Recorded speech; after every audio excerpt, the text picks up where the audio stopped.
Come on, you know this one. Bring it back to me now. Okay.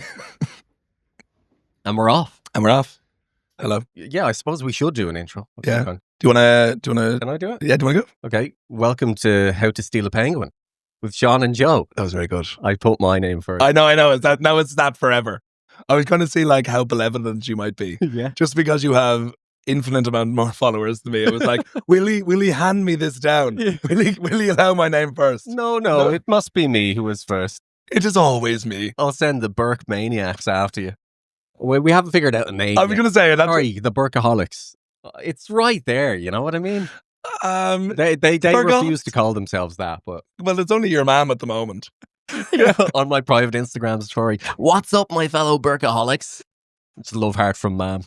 Well, Scene. See, the problem is you keep going like lampooning celebrities that are like, deemed greater than God, like Stanley Tucci. Yeah. God bless him. But to be fair, listen, you know what? This is one thing actually I want to talk about. When I do impressions of people, people assume that I hate that person. I don't. It's just a bit of fun, right? Because people are in the comments under Tucci in particular being like, about time. About going after Stanley. Look, is it about time that you went for him or about time he's taken down a peg or two? About time he's taken down a peg or two. He's like this guy swanning around the place thinking he's the king of food. The only thing I know about Stanley Tucci, okay, aside from seemingly, he's the loveliest man, apparently, okay.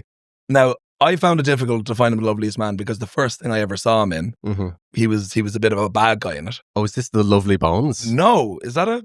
Yeah, is he that plays a pedo. Does he not play a lovely bone? The nicest it's bone. The Lovely Bone from the Lovely Bones. What would be a lovely bone? Like a rib. Wasn't that a lovely bone? Isn't that a lovely bone? It does. It holds your lungs together. He'd be, if anything, he'd be a rib. No, he was the bald guy in the terminal. To be fair, he's the bald guy in most things. Sorry, that's not a good. He's the bald guy with glasses. In the official character name on IMDb: the bald guy. The bald guy from the terminal. Yeah. But I saw him in that, and I was like, he's so mean to Tom Hanks. Like, and poor Tom Hanks is doing an accent and everything. Yeah. And like Steven Spielberg didn't step in. Because that is a documentary. He did. About that time Tom Hanks lived in an airport for 5 years. From what I learned, from what I picked up on, he actively, wanted Stanley Tucci to be mean to him. Like, he didn't. So I get why you went after him. Yeah, he's like, cut, Stanley, come here. Go for it. Slap him around a bit. Make him cry. Call him a prick. He's got enough Oscars, okay? Yeah, he's not had one in a while. Since that movie, actually. Yeah, funnily enough, because Stanley knocked him down a peg. Yeah, exactly. But yeah, people assume I hate Stanley Tucci, but I don't. He's just the reason I parody people usually is because I watch all of their stuff and then I can't stop imitating their voice. I thought it was because you were balding and you just wanted to get slightly ahead of the game. Yeah. It was just slow rolling into it. Yeah. Just put a poll in the comments. No, but seriously, what do you think of this? Like, how do I look? Is this embarrassing? Because you're so defined by social media that you would add the extra bit in the back of your head as well. That weird nappy bit on the back of my head. I'm literally wearing a pair of tights. I remember somebody replied, they're like, oh yeah, and I love the cheap ball cap you bought. And I was like, it's literally not even a ball cap. It's a pair of tights. It's a pair of tights. Because I knew it was either go for it fully, hire a makeup artist to give me a proper bald head, or just simply acknowledge the fact that he's bald. And I think I made the right choice. Well, I will say, considering I was there for the first one, because you were replaced by a much higher profile camera person, Michael Fry. But I was there for the first one for the measly price of 2 pints. I believe it was 3, but no, because we stole the third one. Did we? Well, it's fine. Emotionally we did, but no, I do remember it's just like do what you can to not film the back of my head. Yeah, because it was, what's that phrase, suspension of disbelief. Because right up until I turn around, everyone's thinking this man is legitimately bald. Of I course. turn around and they're saying, what the hell is that in the back of his head? And that's when I got so angry. That's when I got so angry. Yeah. No, but I think we got away with it. Well, yeah, you can sort of see it from the side, but I think it's fine. And but on Stanley Tucci, the other thing I know about him is, or I don't know about him, but in his cookbook, I didn't know he was like cooking at all or eating. I don't know what his qualifications are. if he has He's any. well known. He just has good taste. Yeah, he's Stanley Tucci. That's it, eh? Is that a pun? Yeah, I didn't even mean that. Could be some sort of wordplay. Let's make a note of that. In the comments? Yeah. He's got good taste in his mouth and in his brain. Let's just cut that part out. That's fine. We can just continue on. That would be a perfect quote for the back of his next book. He's got great taste in his mouth and in his brain. Sean Burke. Is that him saying Sean Burke? As like a bit of a pointed back at you? It's just like, I've actually got good taste. He's got great taste in his mouth and his brain. Sean Burke. And that's the first impersonation. You're here for it. It's Stanley Tucci. The first of many. Of many. But you know the thing, I think I might have said to you this before about, well, obviously not when we were being recorded. Yeah. But him having, like in his cookbook, that it mentioned like slyly throughout that that his wife was having an affair. Oh, yeah. But I think you're blown out of proportion. I think it was like a fun running joke. I don't think he was like, editor's note, my wife cheated on me again. I can't do this. I'm losing it, man. Why am I even bothering with this book? That's what I took it as. And that's what I hope it to be. And without reading the book or even knowing that he's eaten food in his life. And the editor's like, and you're sure you want me to include this bit where you had a mental breakdown about your wife cheating on you? Yes, absolutely. That is essential to my book. She needs to police the go. Nice. Also, the book is called, it's something like Everything I Ate in a Year. How literal did he go with that title? He's like, 7:15 p.m., 3 Skittles, 2 green, 1 purple. Why 3 Skittles? I don't know. Yeah. Well, luckily it wasn't Armie Hammer's book then. Everything I Ate in a Year. Unpublishable. They're just names here, Armie. This is a phone book. Yeah. I don't have an impersonation of Armie Hammer. So. Oh, God. So take that, Stanley Tucci. Take that. Finally knocked down a peg. Yeah. But no, for the record, I don't hate him. I watch the show. That's why I love parodying it. It's the same with Brian Cox. I used to watch all this stuff. Same with Bear Grylls back in the day. Yeah. Same with Blind Boy when I did a parody of him because I was listening to every episode of that. There's something about your Brian Cox impersonation where you do kind of this vacant look. Yeah. Just kind of look away. It's almost cross-eyed. That feels a bit like it could be a Beatle as well. Yeah.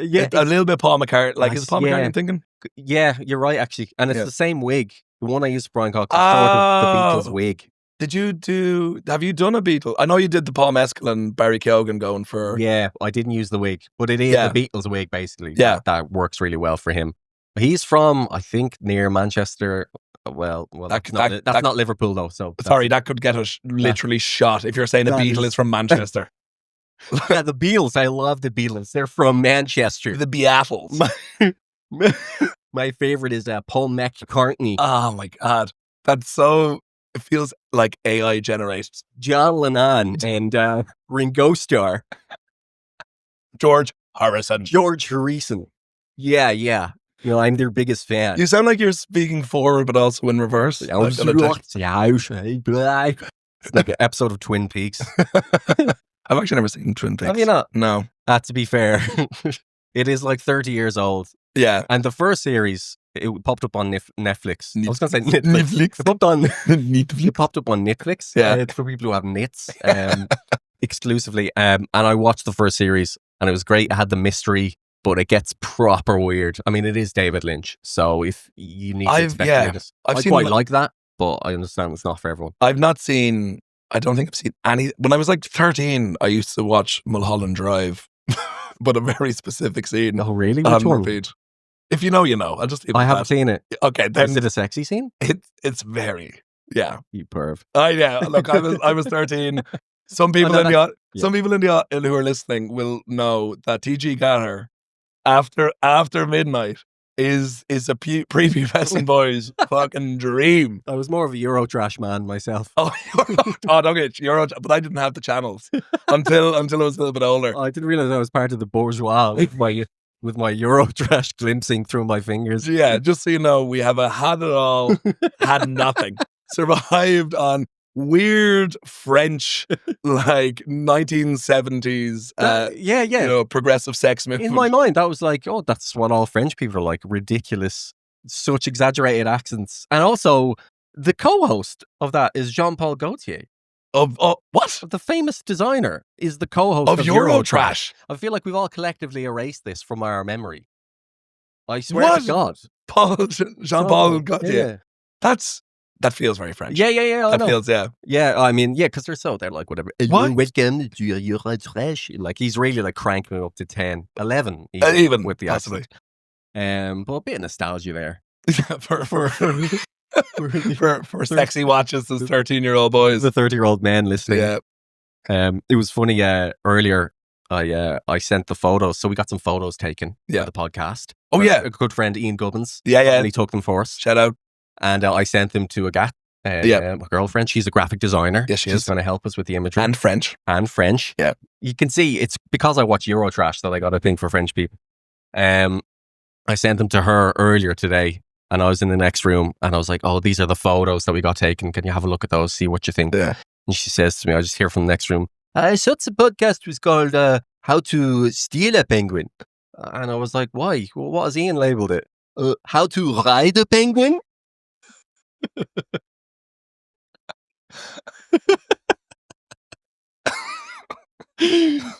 See, I honestly can't tell if that's Gubbins. Like, if he, I couldn't tell if he genuinely thought it was called How to Ride a Penguin, or he was making a joke. I can see him maniacally laughing, as he sends over that. Fair play to him. How to ride a penguin. How to ride a penguin. How to ride it. That'd be a completely different podcast. I feel like that's half an episode before we get cancelled. Yeah, we should talk briefly about the name as well. Okay, and the longer I think about it. I'm not even going to talk about the actual name we settled on. I'm going to talk about the ones we didn't. But at first, I remember meeting with you and thinking, listen, whatever we call it, I just don't want to call it something stupidly Irish, like the Paddy Wackery podcast, Feet Joe and Sean brackets, chicken fillet roll, ? And now the longer it really does stick with you. The longer I think about it, we should have had the balls to just call it that. I think so. We're weak men at the end of the day. No. But it was even though we could have fit our names in there as well, because I thought it could be Chicken Fillet Joe. Oh, and Sean Bon, was it? Oh, no, it was Chicken Fillet Joe and Sean Breakfast Roll. Oh, and a Jumbo Breakfast Roll. Yeah, that's what it was. God, we'd have 1 billion views or listens in the first. There's this sort of ironic deli humour that's become very in vogue now. We just needed to tip the balance a little bit. I know. The worry is that people would think we're being sincere with a title like that. Yeah. And would tune in expecting deli coverage. Yeah. There's no delis where we are. There's no delis. We're lacking in delis. Yeah. And then the people would think it's a protest podcast that we were doing because we need delis over here. And we're fighting this very particular movement for people who need to be fed chicken fillet rolls when they're hungover. I know. I do think the people of England are sorely missing out, though. They're missing out a lot. Truly, like chicken fillet rolls, breakfast rolls, jambons. I mean, I could go on. You can't see Sean's lap, but he has got a massive erection right now as he's saying, rolls. Take me back. Take me back. Oh, popcorn chicken. They don't get popcorn chicken. Well, back in the old centre where I used to live, they had briefly. Did they? Yeah. There is popcorn chicken over here. It's you can get it KFC. Yeah. I know. So. That's not standard deli. That is fancy deli. You're really putting the class divide in here. No, I'm really making myself out seem to be a proper posho here. Posho. Look, he's trying to get back to the working class now. Posh. Oh. I'm posh. Oh man. I do remember posho. Oh my God. Yeah, I remember meeting your mate. Is your mate Stephen when it was at your birthday one night? Yeah. And speak to your water. I've spoken to the point there. Water. But he has a Dublin accent. Yeah. And you don't. And he got horribly, or you got, but maybe Bodley got horribly offended when I was like, what part of Dublin are you from? And he was like, I'm from the same road as Sean.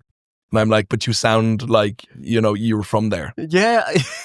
What do I sound like, Joe? Well, we'll let the audience discover that. Let us know in the comments. Where do you think I'm from? No, don't be. No, be. Okay, be. We need engagement. Be. Yeah, I don't know. And he's lived in London a few years as well. But I don't know. I say my accent has flattened a bit since moving here. But it was never full dub. I never went full dub. Never went full dub. But I think it is to a certain degree a choice. Like my older brother, a much stronger Dublin accent than me. And we shared a bedroom. Oh, you know what I mean? Thank God you said room at least. Yeah, we shared a bed. It was like, oh, that brings it right back down. Oh, tough times. Yeah. Top and tail. No, I get that as well because my accent is, soft for where I'm from Naas, the metropolis. We have a ball. City. Up nice. And but my accent would be quite light as well. I think it's just when you're in the arts or whatever, you know, and you have to, because people say to me, oh, you don't have a strong Irish accent or strong, and I'm like, yeah, because if I had my own accent, you would understand me. Yeah, true. Yeah. And the worlds I'm in, I'm like, I need tips. So like, you're not going to tip me if... It is irritating. And you know what? I cut out 2 things since moving here because the mockery wasn't worth it. It was the way we say, tease, basically. I say 33 now. I'm not going back to 33, right? Yeah. Those days are gone. You should see their face. You up, mate? 33, you up? Oh. And the other one is the way I say oars. I don't say or. I say, now I don't go full because that's just annoying. That is wrong. I draw the line. Yeah. Oh. You can give me back your passport if you're going to do that. I kind of do a pirate one in between. I say or. But like, see, I host a fuck ton of quizzes, okay? Yeah. And whenever I have to spell something out, and has an or in it. Like I would say, and they'd be like, oh, and I'm just like, do you know what? It's your fault I'm speaking English, all right? I can say this letter however I want because of 800 years of you lot, okay? So you can give me this, and and I'm like, all the fellas, your missus likes my accent more than yours, all right? So there, I'll take that. Joke's on you, buddy. Yeah. As I'm crying. Anyway, the picture round. That's awful. Yeah. How was your week anyway? Good. Big weekend. Just moved house. Yay! You had a brief cameo there as well. I did. Cameo. Very sweaty cameo. Oh my God. Oh, you should have seen. It was so funny. Right. So it was Saturday and it was like the most humid day of the year. It was absolutely roasting. Yeah. We're moving house. We packed up all the boxes. Joe very kindly comes over to help load up the truck. I answer the door and Joe's standing there like soaked from head to toe. And I literally said to you, oh, did you get caught in the rain? Yeah, no, just sweat. Just me. Entirely me. This is all me. It's all me, baby.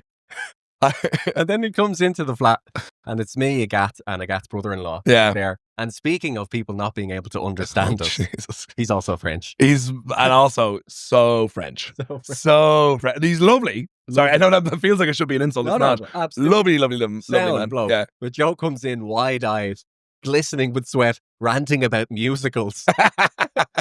And he's like, what is going on? And then Sean proceeded, Agathe turned to me and was like, did you get cut in the rain? I was like, no, why did just you me. keep asking? Yeah. And got me a towel and doused me down. But then I stood there as Sean explained to Agathe's brother-in-law in French about everything. And like, this should be a moment where I'm looking at my friend, who's after taking on a new skill. And is like expertly speaking it with another person of that ilk, and I'm looking at him going, this fucking prick, who does he think he is? Coming over here and learning a different language? I moved here. I moved to London because I knew it was the one place where I'd have to change the least. In fact, I became more of a stereotype, if anything. Oh, yeah, and championed that. But no, you had to get cultured and grow. I know, who the fuck do I think I am, honestly? Also, I spoke, whatever we were speaking about, took maybe 30 seconds. And then you ended up speaking French for a solid 5 minutes. And then you turned to me and I was like, what's going on here? What are you even saying? Oh, yeah. I was saying to your ears, it was like, Joe, big fucking Egypt. Like, wait a minute. I think he's talking about me. And he was right. Yeah. No, you caught a couple of words. Well, you thought you did. You thought somebody said bastard at one point. I did. She said ambassade, which I think is embassy. Is it? Okay. Yeah. And then you did mention Emmanuel Petit as well.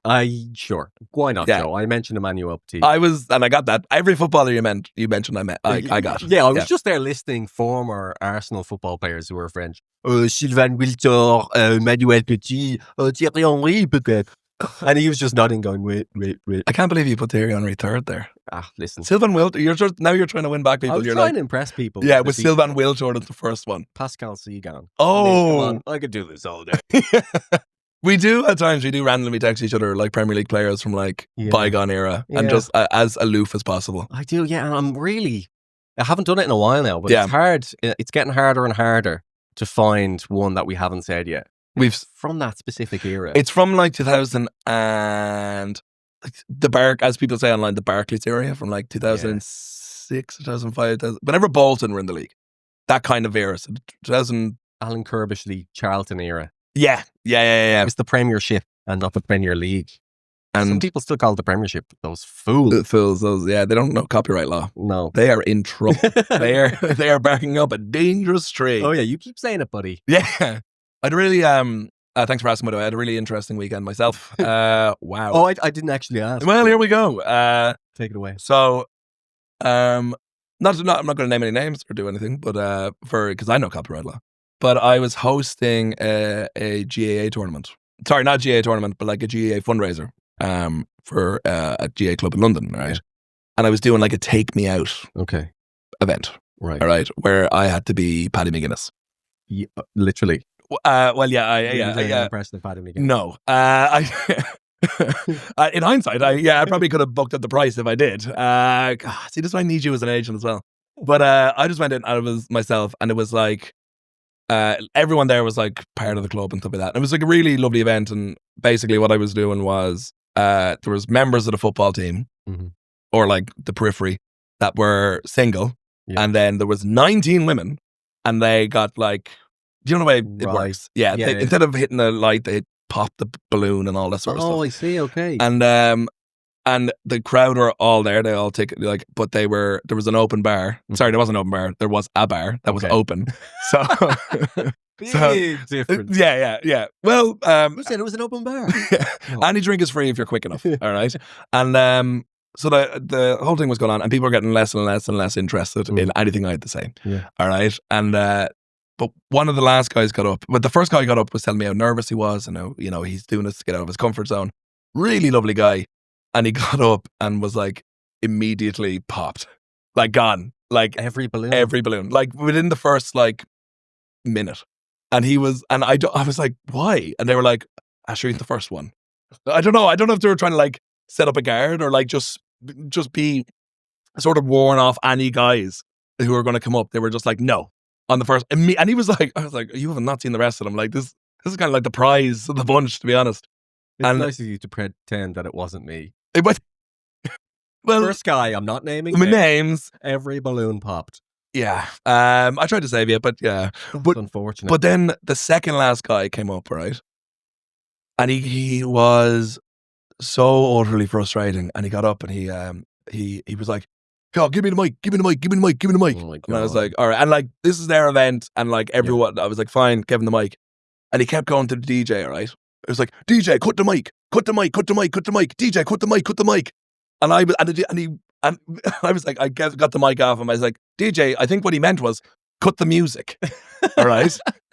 and eventually, he kept like taking the mic off me, but like he was a good looking fella, so like most of the balloons weren't pop. And then it got to him, and I was like, go around and pop whoever you don't want or whatever.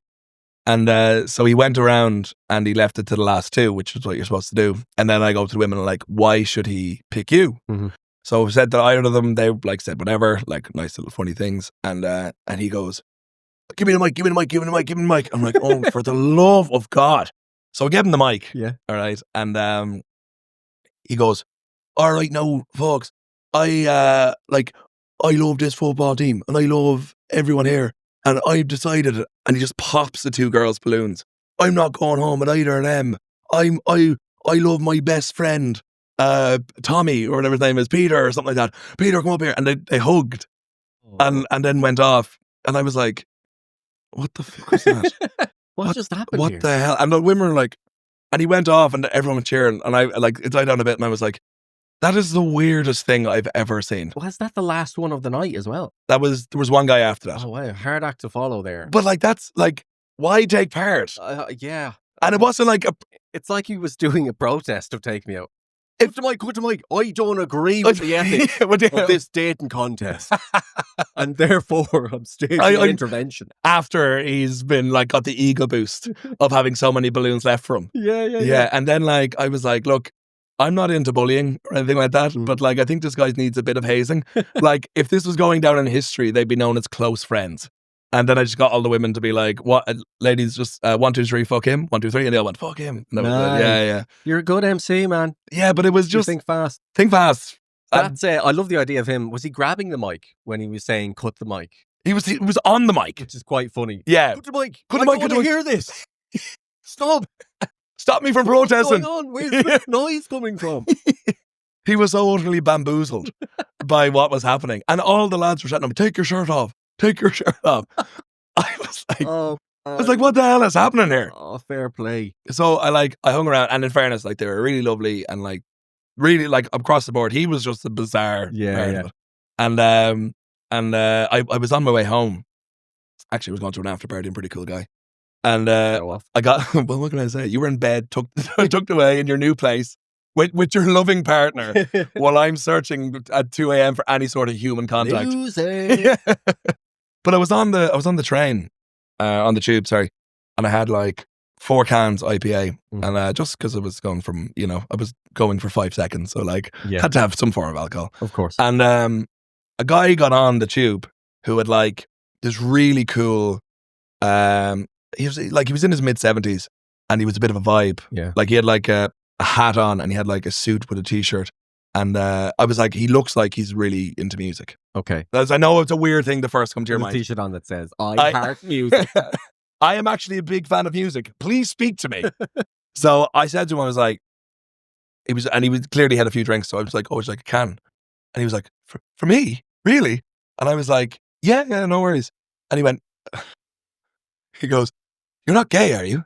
And I was like, oh man. What? Man.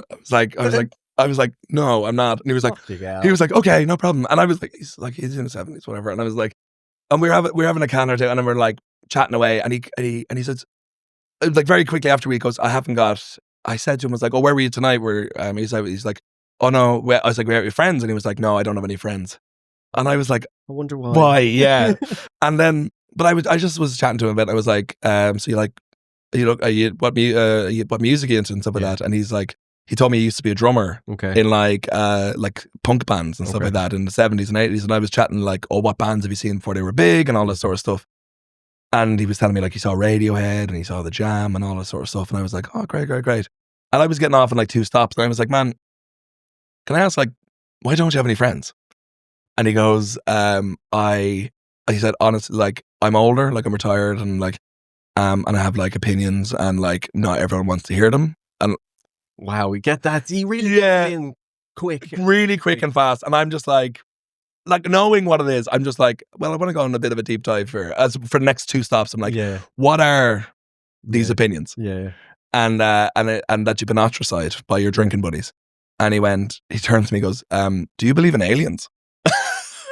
This man is like a random phrase generator. Yeah. I mean, I'm just like, what? And he was like, oh yeah, I believe in aliens. And I was like, and that's why they're not talking to you. And he was like, yeah, they don't talk to me anymore. And I was like, do you just talk about it all the time? And he's like, yeah, all the time. Wow. And I was just like, and like, what's your biggest, like, hardest, like, fact or whatever that you can't get over? And he was like, oh, like, they're just up there. And that's his attempt on it. I would say, I think I could take out E.T. Sorry, I almost choked on my water there. It's like that famous tweet. I know if me and my friends fought E.T., we would have killed him with hammers. I would. I think I could take him. Joe, nobody's debating the fact whether or not you could take down. But also, E.T. That's not impressive. That's like saying you could beat up a 9-year-old. But like, no one has said that to me, so I don't know if people think that. Well, let's just say it was assumed. But that's nice. But assumptions are bad these days. I think he'd take you out with his magic finger. Magic finger is always. I jab that in your eye. But like, it's like the ring in Lord of the Rings. Like, what does it do? He just does it float? Well, he can fly. He can make himself fly. And his friends. I thought you said and his friend. And he's it's pronounced été. But he could be the French of été. Été.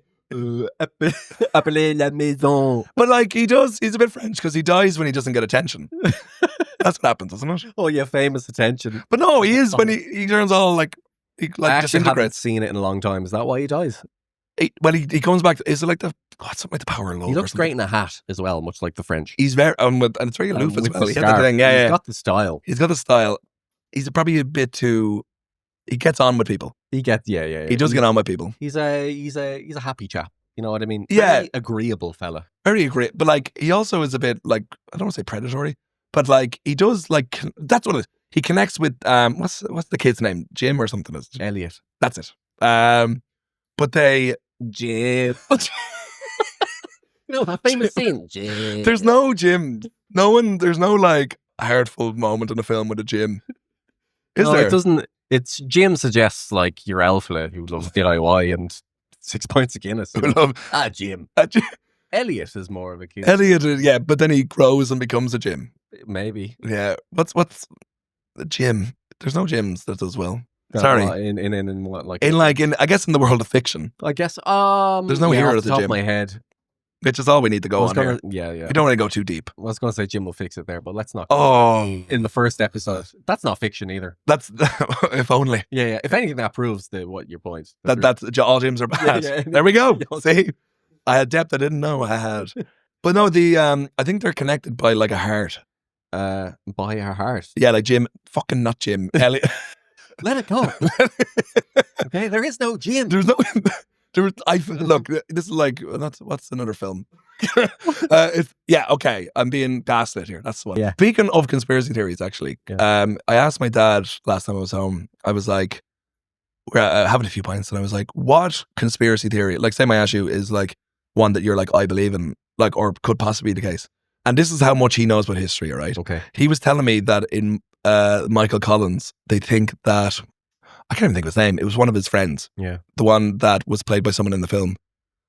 Sorry, one of your dad's friends? No, not one of my dad's friends. I was so confused. No. One of Michael Collins' friends. In Michael Collins, the film. The film. One of Michael Collins' friends, probably called Jim. Probably called... This is where Jim's making a big comeback here. Yeah. I can't think of his name, but my dad's conspiracy theory is that he shot him in the back of the head. Oh, in the film. In the film, yeah. As a secret British spy. Well, Liam Neeson's not in the film. Alive. Sorry, no, not in the film. In real life. And he wanted to. He wants his body to be exhumed because if he's shot in the back of the head, that means. I feel like they would have noticed that though. But it was they had to because he was shot in the head though. He was definitely shot. What? I just listened to the rest is history. They did a series about the Irish Revolution. Yeah, and Michael Collins and did an episode about his assassination. Yeah, and they don't know for sure who killed him.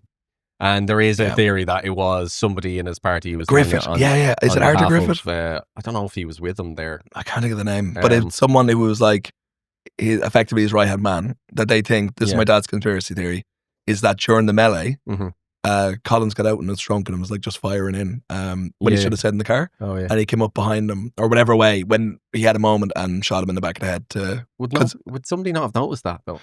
I think he winked. I think he. Look over there. Yeah. Huh? Yeah. I think there was because there was a blind spot, but the only evidence they have is that the guy who did shoot him, they can't hear you doing quotation marks on the podcast. Joe. Sorry. Currently doing quotes. Joe just went silent for 3 seconds. Sorry, I winked and did a quotation mark. Sorry, I assumed producer Garrett was going to be like adding some fun sound effects throughout it. Was going to like do a narration throughout this. Joe is winking. Currently moving at a rapid rate. But they did quotations. If he was the person that said like, "Oh yeah, I think I rounded off you. I took someone down." He didn't know it was Collins. Oh right. But like the movements and everything. I think E.T. did it personally with the magic finger. With the magic finger. Yeah, with the magic, he just moved the bullet. Yeah. That was the thing that annoyed me in X-Men. The Revenge of the First Class. Oh yeah, the Revenge of the First Class. You don't know what I'm talking about. Days of Future Past. Revenge of the First Class. It's a bunch of 11-year-old kids burst into the room and start fucking shit up. And then the original. Oh no, it's the first class. Stop them.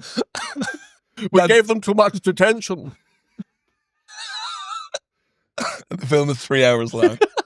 They're really going. They got into the Skittles. The Skittles. And they got piped up in sugar and are now attacking Ian McKellen. Oh, sorry. That was supposed to be Patrick. Was it? It was too... Ian McKellen. Ian McKellen was more like this. Oh no, the first class. they're attacking us. But why would Ian McKellen be there? He's Magneto. But they're working together. But at this stage, it's Michael Fassbender is what you're thinking. Oh, then that's an accent that changes. It's sort of a Kerry accent. The first one, it was like super Kerry. And he got really annoyed about it. He's like, people actually thought I was from Canada. Super Kerry. I'm Magneto. I moved that bullet. Sure, I can move that metal. Don't worry about it. No problem. You keep going. I'll take care of this. Mutants, they're good lads. Fair enough, though. They do a job. But no, just for people know, for that lore, just so we close that, it was like, in the film, for the people who don't know, he said that he was like arrested for killing JFK. And then, but then he was like, I wasn't trying to kill him. I was trying to save him because he was one of us. So what I was trying to do was when the bullet was shot, I was trying to move it. And I was trying to move it away from him. But sure, look at me, klutz. And I got him in the back. I didn't mean it. But it happened.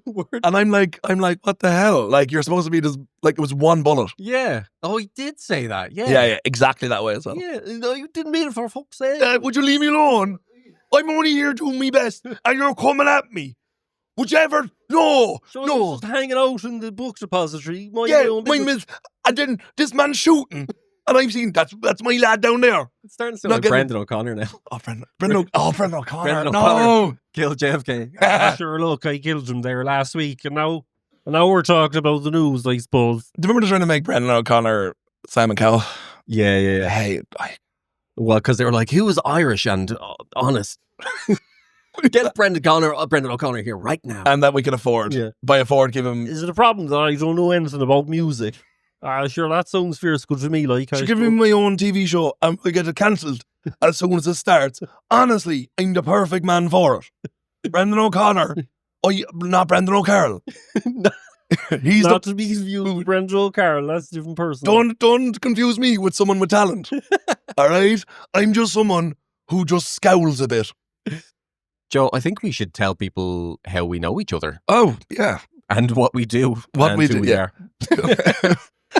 They'll never believe it. I mean, I don't think who we are is that important, to be honest. But who am I? How we know each other. What we know? How long do we actually know each other now? I'd say, well, it was when we were living in Dublin, so that's over 10 years now.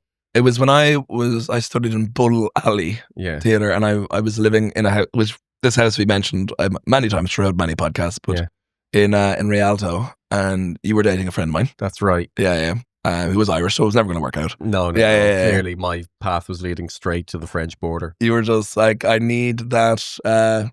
What was the name of the show? Eurotrash. You were like, I need that Eurotrash. That was your opening line, I believe. I need that Eurotrash. Yeah, block. Okay. Well, it's clearly her fault. Her problem, not mine. It's a perfect delivery. I got Jean-Paul Gaultier in my side. But yeah, we know each other. The first time I met you, I think you were known because you were doing the Bear Grylls stuff. Oh, yeah. It was mainly Bear Grylls, wasn't it? It was Bear Grylls at first. That was like the first ever comedy sketch I made, basically. Yeah. I was doing impressions at the time, just impressions. Yeah.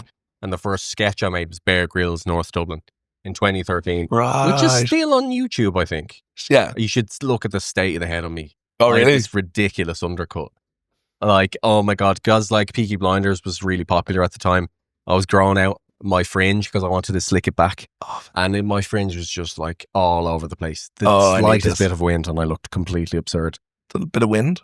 Bit of wind. Yeah. If I had a dicky tummy, I looked ridiculous. Terrible. Yeah. But like we had to know each other then, and then I was in New York living there for a while and we'd hung out every time I come over to London, we'd hang out. I remember I randomly bumped into you in Covent Garden. I was working in American Apparel for like 3 months. Yeah. And I walked past. You just see those abs. Is that one? No, you're thinking of Abercrombie and Fitch. All right, still see the abs. Yeah. They hired me for my impressive physique. Definitely, yeah. No doubt. They needed a sickly child on staff. Why is he so sickly? But that's great. That looks hot. That looks hot. Feeble. Yeah. Feeble is so in. Absolutely. So in. We're looking for that sort of scarecrow look, and you've got it. We want to intimidate families coming in, not in physique, but in like this is what mortality is. Mommy, what's wrong with that man? What is it? To fold a t-shirt. He's out of breath folding a t-shirt. I worked there for 3 months and they fired me. Truly. They were like, I had like a probation for 3 months, which I feel like is an overly serious word for what that means. When you think of probation, you think somebody's been released from prison, in my mind, but not someone who's working in retail and seeing how it goes for a couple of months. Well, what, 3 months Christmas, or were they? No, it was like summer. I remember I walked in, I literally handed in my CV. Like your mom says, just go in, hand it in your CV, say, I'm looking for a job. I have the physique of a scarecrow. Are you looking to hire? And they were like, oh, can you fill out this form? And I said, yeah. And this is in December or something. And I filled it out. No, sorry, you was in the middle of summer. It was like June. Yeah. And they were like, what's your favorite product of American Apparel? And I put so little time into this. I literally said, the jackets. I'm handing it back in. It was the middle of summer. There were 0 jackets on the shelves. Didn't matter. They still called me a month later. I remember when I was going for a bar job in Canada and they asked me to write down my favorite cocktails to make. So I just took their menu and wrote like 3 cocktails and the ingredients. And I did not get the job because I did it in the restaurant. Like I did it like, I was so stupid. I was just like in the restaurant at the table in front of the manager. And they were just like, you're right down there. And I went, okay, cool. And I just picked up their menu, wrote it down. And they were just like, oh, but come on. Yeah, like for guile. I have a passion for cocktails. I mean, give me a break. But sorry, when I was working at American Apparel, I was having lunch one day. And I walked past the pub next door and did a double take and saw you in there about to sip a pint. Yeah, of course. I was like, oh my God. And I hid. Oh, fuck. Yeah.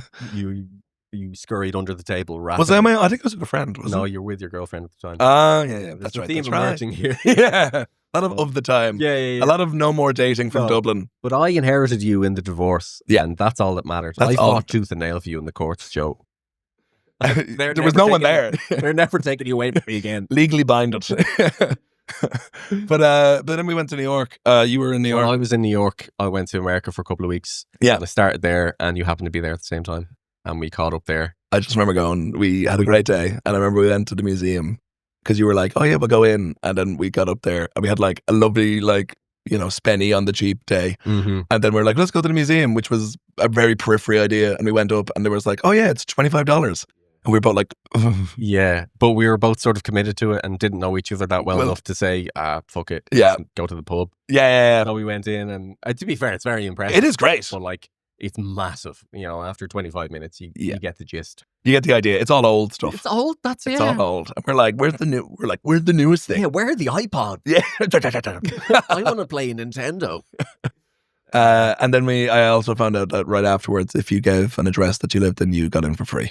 Really? Yeah. What? Oh, you tell me. Let's go back. Yeah, I know. We can make money. It's a great time to visit the States. Let's go. And then we had a few beers. Oh, I remember going to like a dive bar with you. Yeah. And you explaining the process of tipping and ordering and making it sound like the most complicated procedure on earth. You were like, first you must attract the attention of the barman. Make your order.